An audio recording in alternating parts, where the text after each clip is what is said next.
Hai guys, kembali lagi sama gua Cheesehead ya. Jadi di video kali ini kita akan bahas apakah S24 FI ini oke di tahun 2025 untuk kalian ambil. Dan gua akan bandingin juga experience gua dengan memakai sebelumnya gue pakai iPhone 13 gitu ya. Jadi better kalian ambil mana, S24 FI or iPhone 13. So video ini nggak banyak basa-basi ya, bener-bener pure user experience gua sampein. Jadi no scripted, not scripted, nggak gue buat-buat, dan di sini juga cuma ada poin-poin dan mungkin ada spec sheet juga gue taruh di sini sebagai acuan gitu ya.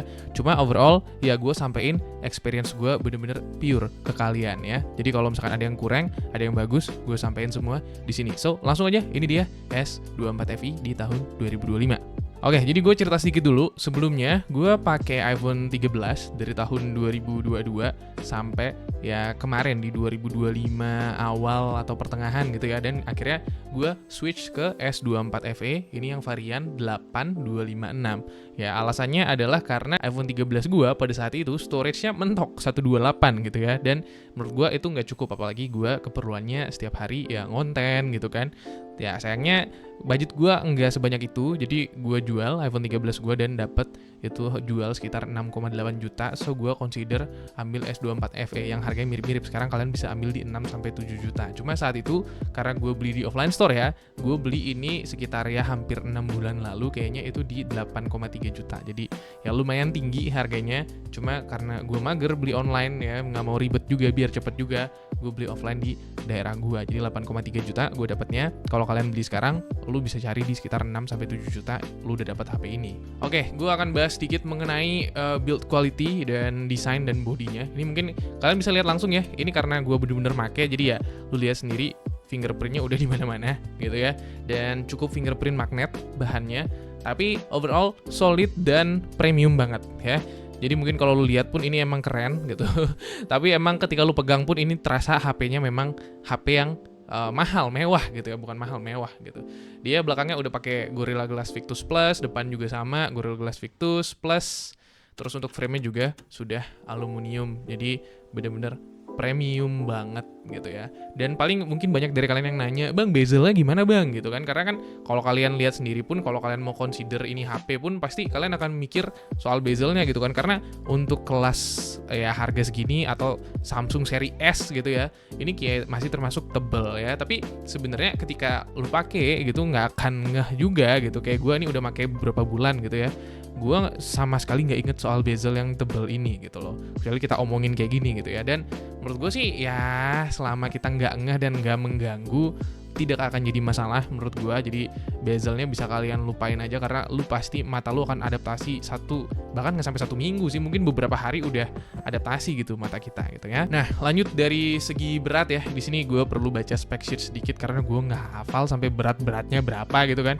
Ini dia ukurannya dulu ya di 6,7 inch ya, di 6,7 inch ini layarnya, dan dia punya bobot di 213 gram gitu ya. Kalau lu nanya ke gue, berat nggak bang, dibawa-bawa pegel nggak? Enggak sih, nggak ada masalah ya, biasa aja gitu. Cuma karena gue sebelumnya device-nya iPhone 13, paling dengan pakai S24 FE ini kan lebih gede nih ya, jadi agak susah masuk kantong. Beberapa kantong gue kan nggak terlalu dalam gitu ya, jadi ini yang nggak sekompak iPhone 13 dan lebih enak sebenarnya dioperasikan pakai 2 tangan. Satu tangannya masih agak ya kegedean gitu ya. Tapi kalau kalian nggak masalah dan pengen nyari layar yang gede terutama ya, ini udah oke banget. Terutama kalau dari segi layar kita bandingin sama iPhone 13 deh gitu ya, ini udah 120 Hz ya. Jadi dari smoothness gitu ya, kalau lu scroll atau nonton video atau gaming ya, di sini jauh lebih nyaman dibanding iPhone 13. Dan untuk kecerahan layarnya di sini dia 1900 nits ya peaknya, dan dia udah support HDR10+ ya. Gue baca di sini gitu ya, karena gue nggak begitu hafal. Untuk resolusinya di 2340 x 1080, jadi ya Full HD Plus lah bisa dibilang ya. Jadi udah bener-bener nggak ada masalah menurut gue.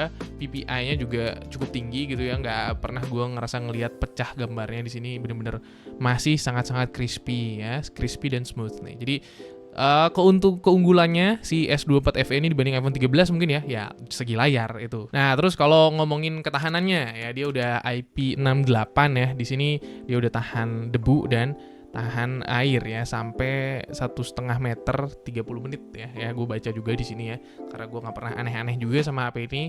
Tapi ya kalau misalkan lu sering-sering hujan-hujanan gitu mungkin ya udah nggak perlu khawatir lah soal itu ya, HP-nya sudah support IP68. Nah, terus kalau kita ngomongin soal performa ya, take a note dulu bahwa gue bukan gamer HP. Jadi ya dulu iya, sekarang udah enggak.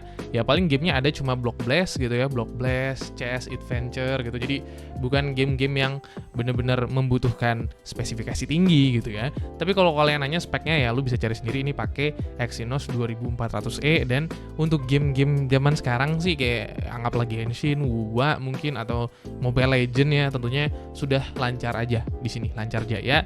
Dan kalau kita ngomongin apalagi scrolling ya, scrolling sih nggak jadi masalah, gue bener-bener smooth, nggak pernah nge-lag HP-nya sama sekali, bener-bener enak banget ya. Ada PSPP, gue lupa nih ya, emulator PSP palingnya, tapi ya itu enteng lah gitu ya.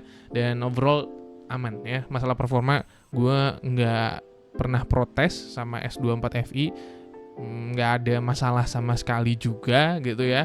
Jadi kalau kalian mungkin mau main game atau seorang gamer ya, harusnya kalian juga tidak menemukan masalah di HP ini gitu ya. Dan bahkan gue kalau tonton reviewnya sebelum gue beli itu, dia seri 2400E ini lebih adem dibandingkan 2400 yang biasa di S24 yang biasa gitu kan. Dan lebih efisien juga, jadi dia bisa sustain performanya lebih lama gitu ya. Cuma kalau kita nanya soal suhu ya, ini lumayan anget biasanya kalau gue pakai rekam video atau gue lanjut video call sama pacar gue. Ngomongin soal rekam video dan video call ya, kita langsung lanjut ke kamera aja gitu ya biar cepat. Nah, untuk konfigurasi kameranya ini ada 3 kamera ya. Ada kamera utama 50 megapiksel, terus ultra wide-nya di 12 megapiksel dan telefoto di 8 megapiksel. Menurut gue untuk hasil fotonya ya, kita ngomongin hasil foto, lu bisa lihat sendiri, nanti gue akan tampilin juga. Hasil fotonya menurut gue nggak ada masalah sama sekali, bahkan bisa dibilang lebih bagus dibanding iPhone 13 kalau gue bandingin ya. Dan dia ada telefotonya juga, jadi mungkin buat kalian yang butuh gitu ya, yang zoom, ini udah ada, iPhone 13 belum ada gitu ya. Kualitas foto oke, tapi kalau kita ngomongin video, nah kalau ngomongin video, jujur aja belum sebagus iPhone.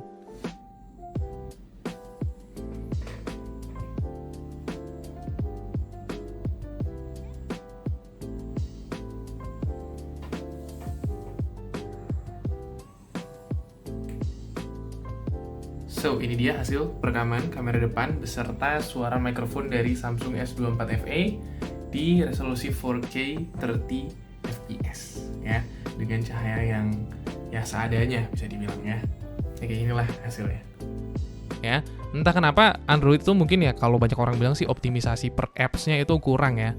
Jadi ya memang hasilnya kalau di iPhone itu gue bisa pede gitu loh, kayak lu jepret terus rekam, udah lu diemin, nanti lu buka udah pasti ya bagus hasilnya gitu. Tapi kalau di Android ini gue masih kayak mikir, hasilnya bagus nggak ya, gue cek dulu deh gitu, terus gue rekam lagi, gue rekam ulang kalau kurang gitu ya. Ya kayak gitu hasilnya. Tapi kalau foto nggak ada masalah. Untuk video yang gue sampaikan tadi ya, untuk videonya masih ya nggak optimal kalau kata orang-orang, mungkin bisa lebih bagus kalau optimal gitu ya. Tapi ya kamera belakang sebenarnya tidak sejelek kamera depan ya.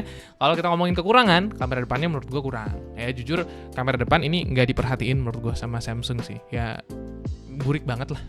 Lu pokoknya yang ngonten sering pakai kamera depan termasuk gue ya. Gue berharapnya at least dia bisa ya sejajar sama iPhone 13 atau di bawahnya iPhone 13 sedikit lah gitu kamera depannya. Tapi nggak, bener-bener burik kayak di bawahnya jauh, kayak bener-bener bro ini not even usable. Gue lebih sering pakai kamera belakang sekarang konten jadinya, karena kamera depannya menurut gue burik, nggak layak tayang gitu ya. Tapi kadang kalau gue mager ya terpaksa gue pakai gitu ya.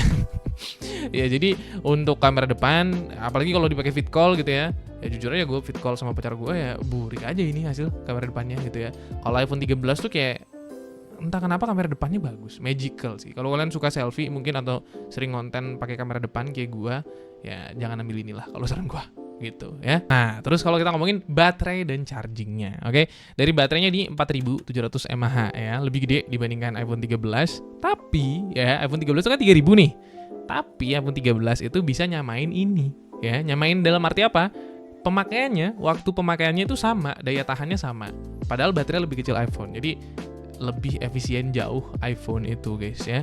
Gue entah kenapa kalau misalkan kita ngomongin daily use gue ya, gue emang power user bisa dibilang. Gue bahkan sehari itu bisa ngecas 2-3 kali untuk HP ini ya. iPhone pun sama segitu juga gitu ya.